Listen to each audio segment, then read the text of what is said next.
Hello, my name is Josh Scarborough, and I'm doing my final project for Women's History for Clayton State University for Dr. Kenja McCrae, and this is History 4003. And the project that I'm doing is on the ideology of true womanhood. And this is a concept that is first put forth in our book, Through Women's Eyes, um, found in chapter 4. So it's also known as the cult of true womanhood or the cult of domesticity. And on pages 156 through 157, it talks about how this is a system of ideas that first took place in America in the early 19th century and saw women and men as being completely and totally opposite. They believed that no traits transcended the genders, so they were complete, total opposites. I know, just said that, but just kind of reiterating. And women's roles were carved into two separate spheres of public and private concerns: work and home, and politics and family. Uh, Something else about this is that this was traditionally a very middle class and social ethic. So most poor women did not necessarily adhere to this idea, to this philosophy. So on page 157, there's a quote that says, "The idealized true woman presiding over a virtuous family life was a crucial staple of the way Americans contrasted themselves with European aristocratic society." So this was a idea that was really very American, and most Europeans did not necessarily hold to this idea or agree with this idea of true womanhood. One of the key components to this idea is uh, the philosophy as being is that women were supposed to be exclusively in a domestic realm. They were supposed to be raising children. They were supposed to be housewives, and they really considered it to be an effortless expression of women's feminine nature, and that's something that I'm going to look closer at in this project. And that can be found on page 158, as well as the fact that there's an idea of that women were set apart by God to be helpers, which is an idea that was stated by Lucy Larcom, who is a woman who is mentioned pretty often in chapter 4 of our book. And she said, this is a direct quote found on page 165, she said, "God made no mistake in her creation. He sent her into the world full of power and the will to be a helper." And so that's something I'm going to look at a little bit further in detail for our modern context. So women were seen as, during this time, and oftentimes even now, women were seen as the fair of the sexes, and like I said, that their place was meant to be in home, being a good wife and a mother. So one of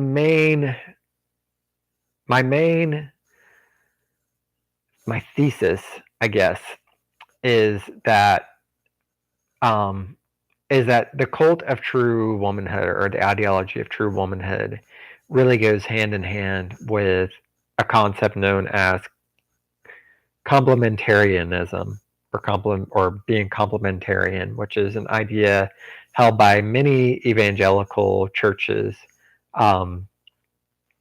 So generally, this concept is that women and men were created by God with two distinct and reciprocal roles. This term is debated. There are different people who think of it in different ways, but oftentimes in the evangelical church, it is felt that that men are given the role as the heads of their household and to be the leaders. It's their divine right to be the leaders and the heads of their households.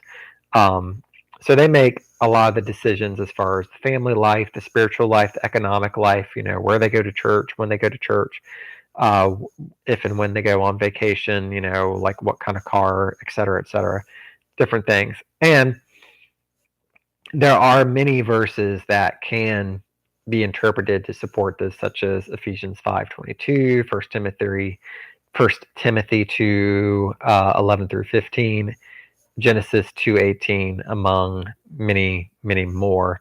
And I did just a quick internet search of men as heads of household, and those are some of the Bible verses that it brought up.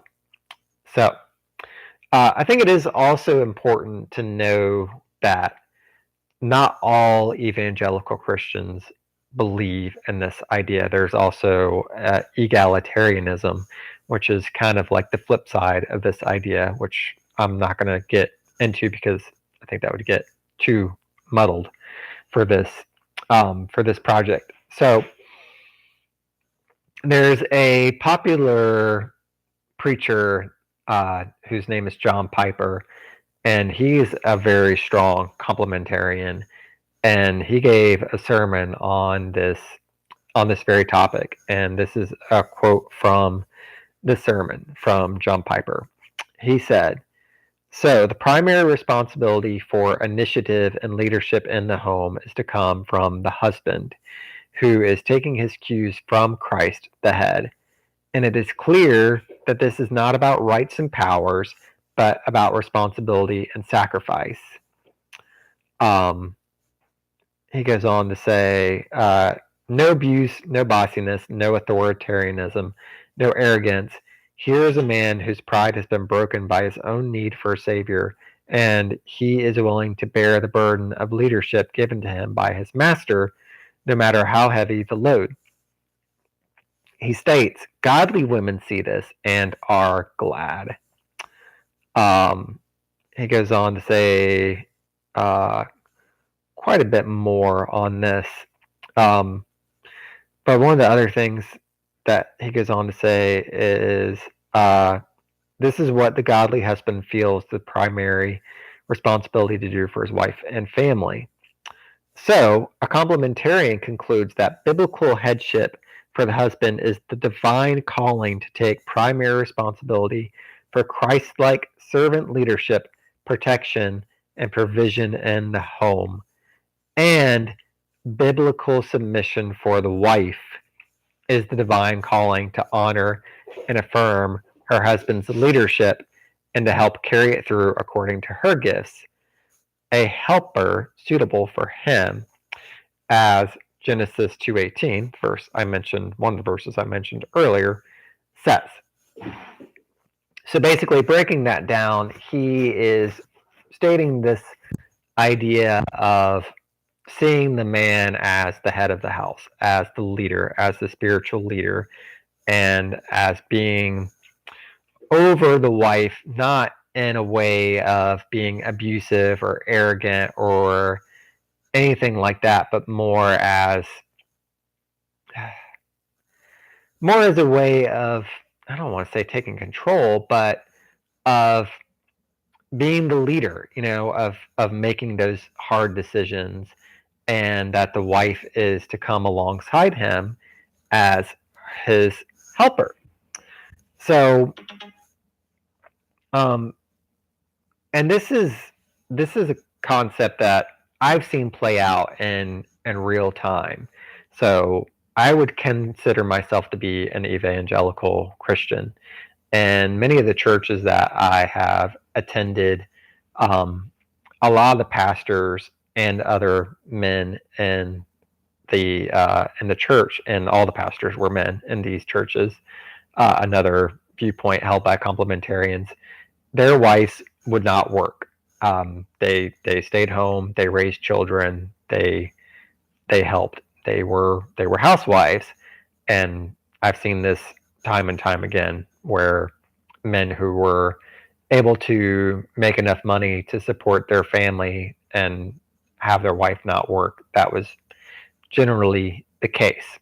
So, women are seen as a helper.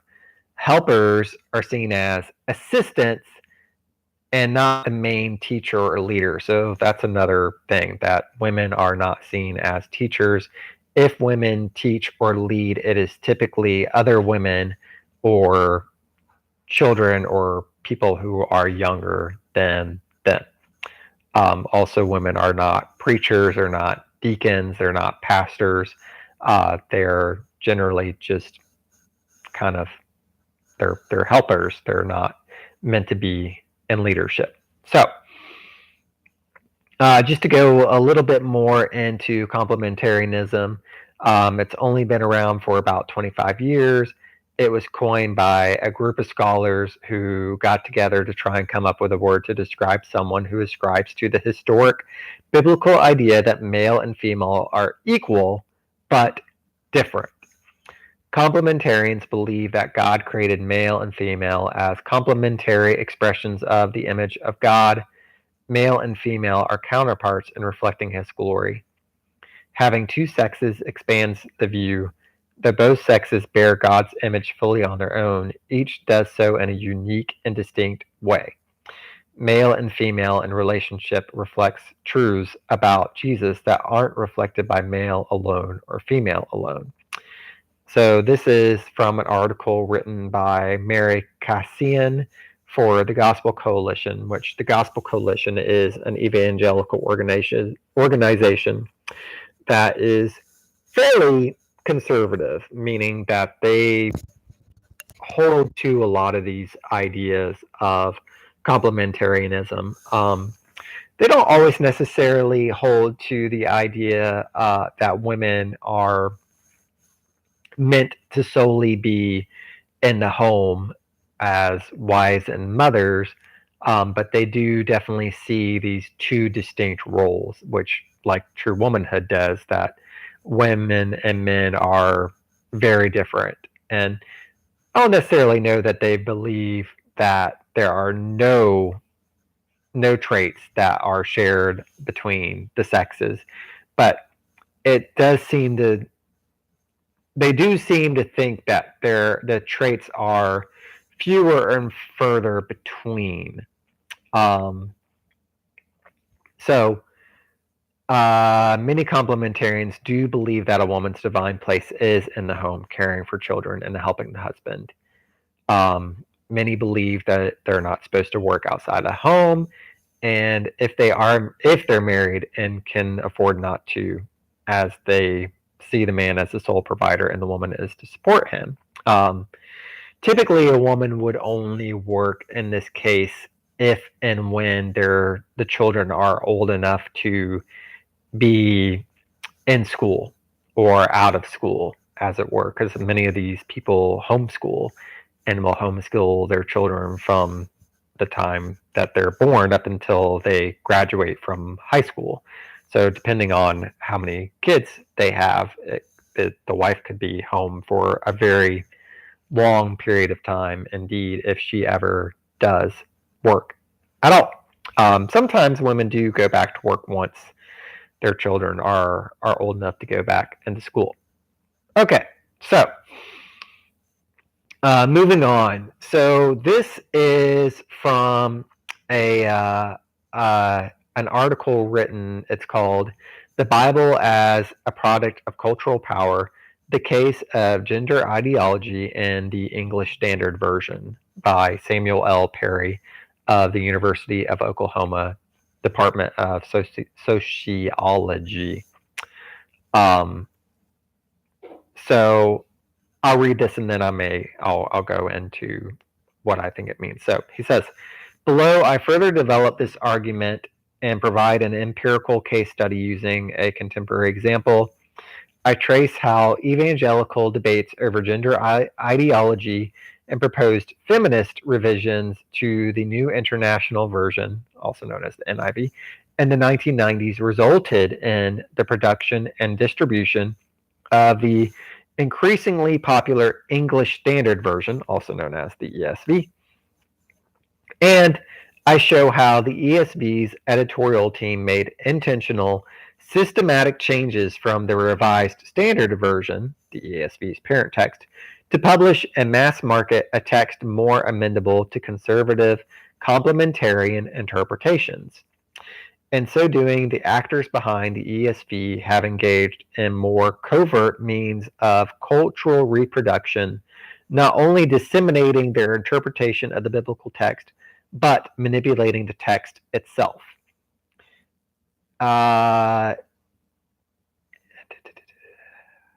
So he says, in the proximal case of the ESV, understanding these intentional changes allows us to document how complementarian ideology, and thus justification for gendered power asymmetry in Christian communities and families, is quite intentionally, though subtly and surreptitiously, structured into the very text to which evangelical Protestants claim to submit their lives. All right, so that's a lot going on in that little bit of this much longer article.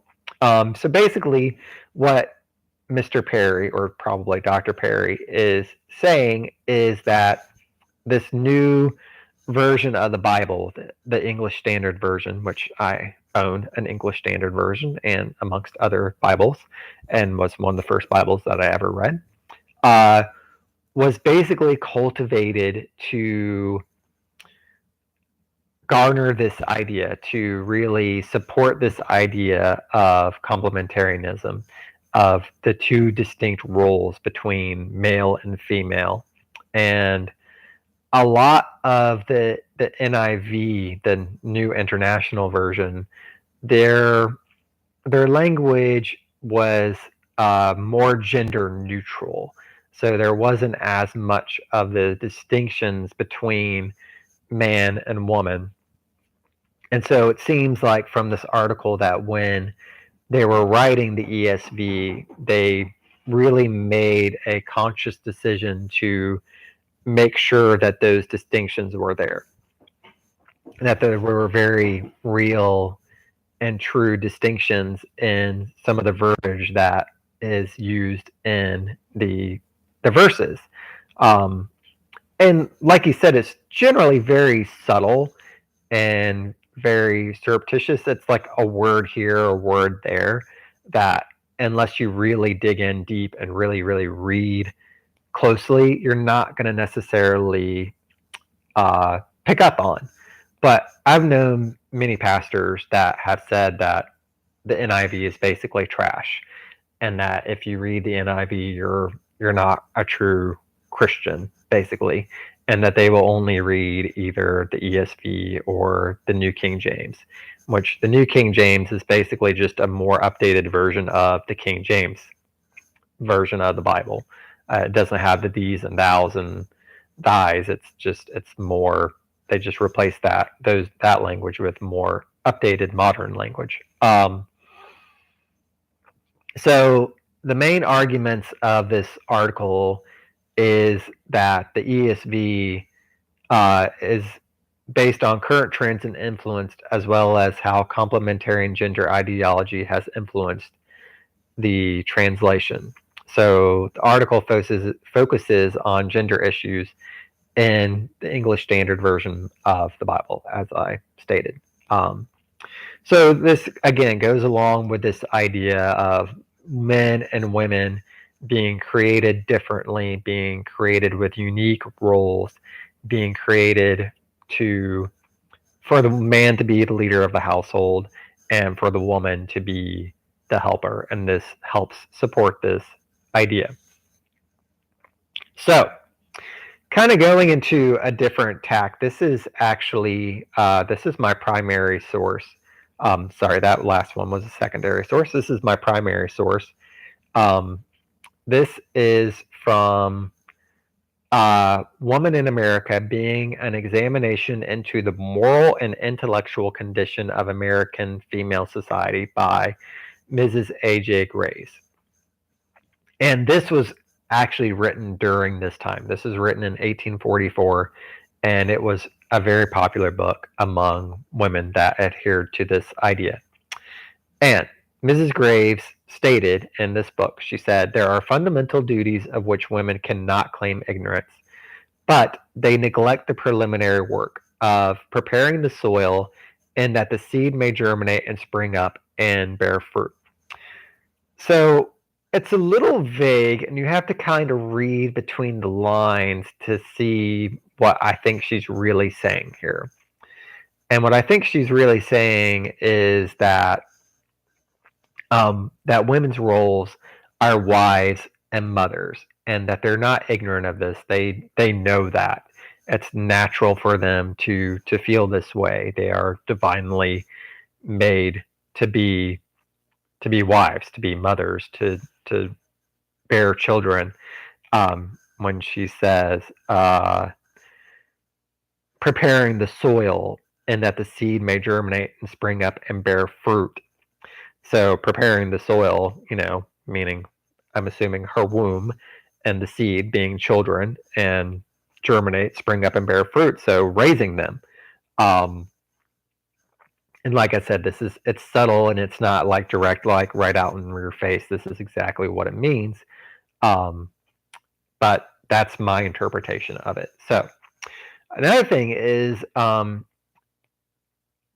Mrs. Graves was afraid that the family institution was in danger of being laid waste if women strayed from their roles as wives and mothers. So if women worked, if women did not stay home with their children, then the family was in danger. And remember, this is back in 1844. So there are still a lot of people, even today, who are afraid that the family is in danger. I know, like back in the 90s when I was a kid, that there was this whole big thing about family values, and that was a big topic with conservatives, and even some liberals too. But anyway, I'm digressing. So she sought to make home obligations paramount to others, and she believed in training girls early.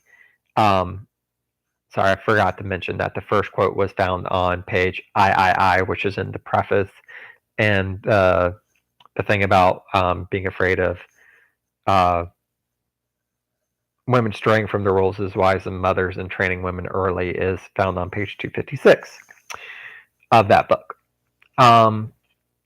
So Mrs. A.J. Graves was a woman of the 19th century who wrote on the topic of true womanhood, which is kind of funny because, this whole idea of women staying home, of being mothers, of being wives, and here's this woman basically making money. So she's kind of saying, she's not practicing what she preaches necessarily. But she may have also, it was Mrs. A.J. Graves. So she was at least a wife, and more likely than not a mother, but she may not have adhered as closely to this idea as she states. And her views of women were common for this age. All right, so moving on. This is from an encyclopedia article that expands on true womanhood. It was meant for teachers who are teaching about this subject. And it states, and this is, sorry, I should probably say where this is found. It is found on, AmericanClass.org/the cult of domesticity. Sorry. All right. So, sorry. And so it states, in each of the passages presented here, at least two of the four principles of the cult of domesticity, or cult of true womanhood, ideology of true womanhood. Four of the principles are piety, purity, submissiveness, and domesticity. It's a hard word to say. And are illustrated either positively or negatively, and these illustrations can be compared and contrasted.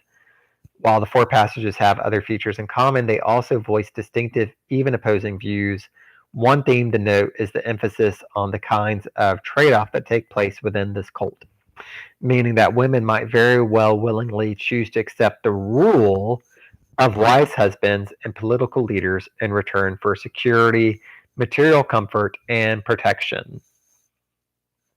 And they cite how husbands may rule and peculiar responsibilities of American women stress that women gain what women gain by acquiescing to men's authority. The stories of Fanny Fern and Harriet Beecher Stowe demonstrate differences in how men and women use language and also some interesting patterns in how they shift ground in dialogue with one another.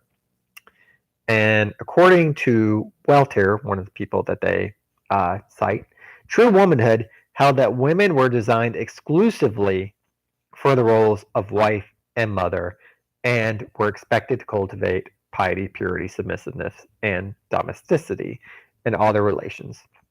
Also exclusive was their sphere or domain of influence, which was confined completely to the home. Thus, the cult of domesticity privatized women's options for work, for education, for voicing opinions, or for supporting reform. All right. So it goes on to say, in return for her husband's provision of security and protection, which by physical nature she required, the true woman would take on the obligations of housekeeping, raising good children, and making her family's home a haven of health, happiness, and virtue. All society would benefit from her performance of these sacred domestic duties. So, again, this article is just going a little bit more in detail about this idea, the idea of true womanhood, the idea of women being held in the domestic realm, and an idea that is supported by complementarianism, an idea that many complementarians agree with and adhere to, as I stated before, with John Piper and the article on by Dr. Perry about the ESV. So complementarians are using this idea of true womanhood, and it's still around. This idea of true womanhood is still around. This ideology, this cult of women staying home and being domestic and raising children and being wives is still around and still held. So I just found that really interesting, that an idea that was first really kind of brought about in the late 19th century, mid-late 19th century, is still supported today by many in the evangelical church. And like I said, I've really witnessed this myself in church contexts. And I just thought it was really interesting. And yeah, so my my sources are, my bibliography is Through Women's Eyes, which is our textbook for our class, which is written by Ellen Carroll Du Bois and Lynn Demenal, published by Bedford St. Martin's in 2019. Women in America, being an examination into the moral and intellectual condition of American female society, which is written by Mrs. A.J. Graves. John Piper, which can be found on desiringgod.org. Messages, God created man, male and female. And the AmericanClass.org, The Cult of Domesticity. Samuel L. Perry, The Bible as a Product of Cultural Power, The Case of Gender Ideology in the English Standard Version, which can be found in the article Sociology of Religion, Volume 81, Issue 1, Spring 2020. And then the article from the Gospel Coalition, which is thegospelcoalition.org/article/complementarianism for dummies, written by Mary Kasayan. And I believe that is all that I have. So thank you. I hope that this project goes well, and God bless.